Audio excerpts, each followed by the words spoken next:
اصل میں اسلام ہماری رہنمائی ہر حوالے سے کرتا ہے، زندگی کے ہر شعبے کے حوالے سے، ہر پہلو کے حوالے سے. جس طرح پہلے ذکر ہو رہا تھا، نوجوان جو ہیں وہ ایک خاص اہمیت رکھتے ہیں، اور جو چیزیں ہم سیکھتے ہیں وہ یقیناً جن لوگوں میں ہم بیٹھتے ہیں انہی سے سیکھتے ہیں. اسلام ہماری اس حوالے سے بڑے خوبصورت انداز سے رہنمائی کرتا ہے کہ اگر آپ کی مجلس ایک عطر فروش کے ساتھ ہوتی ہے تو ہو سکتا ہے وہ آپ کو گفٹ میں خوشبو دے دے، وہ خوشبو آپ کو مل جائے. اور اگر وہ آپ کو خوشبو نہ بھی دے گا تو کم از کم آپ جب اس کے پاس بیٹھیں گے تو وہ خوشبو کو آپ محسوس تو کریں گے. تو اس کے برعکس اگر آپ کی دوستی، آپ کی مجلس اس کے ساتھ ہوتی ہے جو بھٹی والا ہے، جو آگ جلاتا ہے، اب وہ آپ اس کے پاس جب بیٹھیں گے تو اور کچھ نہ ہوگا تو وہ ان انگاروں سے آپ کے کپڑوں کو تو جلایا ہی جائے گا نا، آپ کے کپڑے تو جل ہی جائیں گے. تو اس حوالے سے ہماری جو مجلس ہے یقیناً وہ ہمیں متاثر کرتی ہے. ہم جن لوگوں میں بیٹھتے ہیں ان لوگوں سے ہم سیکھتے ہیں. اسی طرح بڑا واضح ہے حکیم لقمان کی جو نصیحتیں ہیں اپنے بیٹے سے کہ ولا تصحبن فاسقا، کہ آپ فاسق کی صحبت اختیار نہ کرنا. اسی طرح ولا تصحبن البخیل، کہ آپ بخیل کی جو صحبت ہے اس کو اختیار نہ کرنا.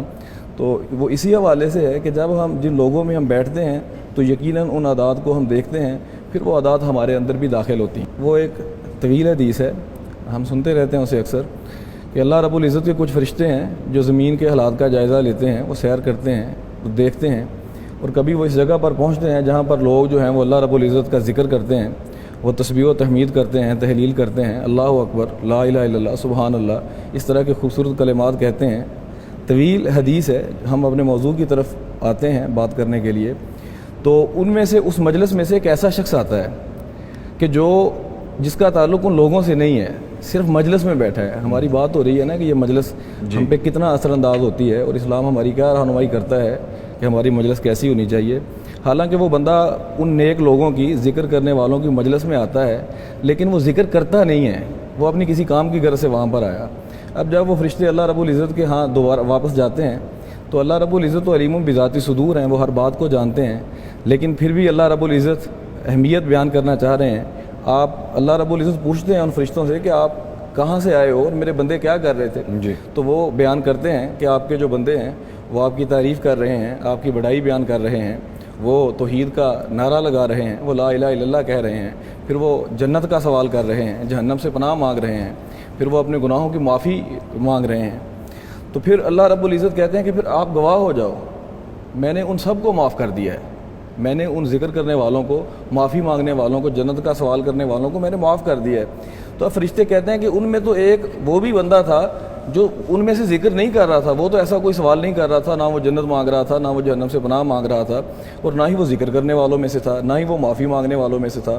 تو اللہ رب العزت فرماتے ہیں کہ وہ اس مجلس میں تو آ گیا ہے نا، اس کی برکت کی وجہ سے اسے بھی معاف کر دیا گیا ہے. اللہ اکبر، اللہ اکبر. تو اب یہ جو چیز ہے یہ ہمیں واضح طور پر ہمیں کہہ رہی ہے کہ ہماری مجلس خوبصورت ہونی چاہیے.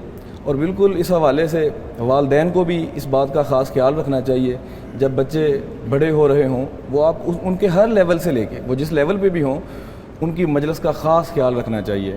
اور میں تو یہ بات سمجھتا ہوں کہ اس حوالے سے ہمیں رہائش کا انتخاب کرنے کے لیے بھی اگر ممکن ہو، معاشی وسائل اجازت دیں، تو ہمیں یہ دیکھنا چاہیے کہ ہمارا ہمسایہ اچھا ہو اور ارد گرد کون لوگ رہ رہے ہیں. جی وہ کون ہے. Definitely man is known by his company. جی جیسا کہا بھی جاتا ہے، اور یہ کہاوت بڑی فٹ بیٹھتی ہے، جیسا آپ نے بھی ابھی فرمایا کہ اگر آپ خوشبو والے کے پاس بیٹھیں گے تو خوشبو لگائیں بھی نہ تو خوشبو محسوس تو ضرور کریں گے. تو ڈیفینیٹلی ہمیں کوشش کرنی چاہیے کہ اپنی صحبت اچھی رکھیں.